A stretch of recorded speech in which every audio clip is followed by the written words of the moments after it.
Does this situation sound familiar? A project manager drives from one site to another in a car, placing orders by phone on the way.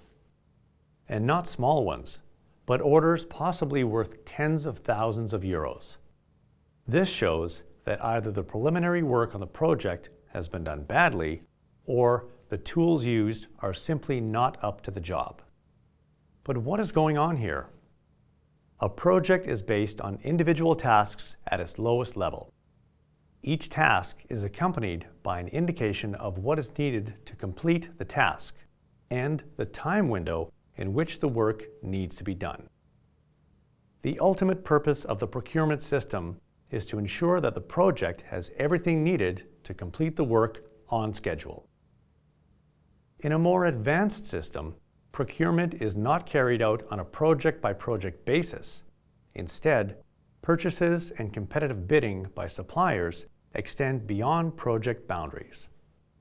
All this and more can be found in BSM. Would you like to know more? Get in touch with us. We'd love to tell you more.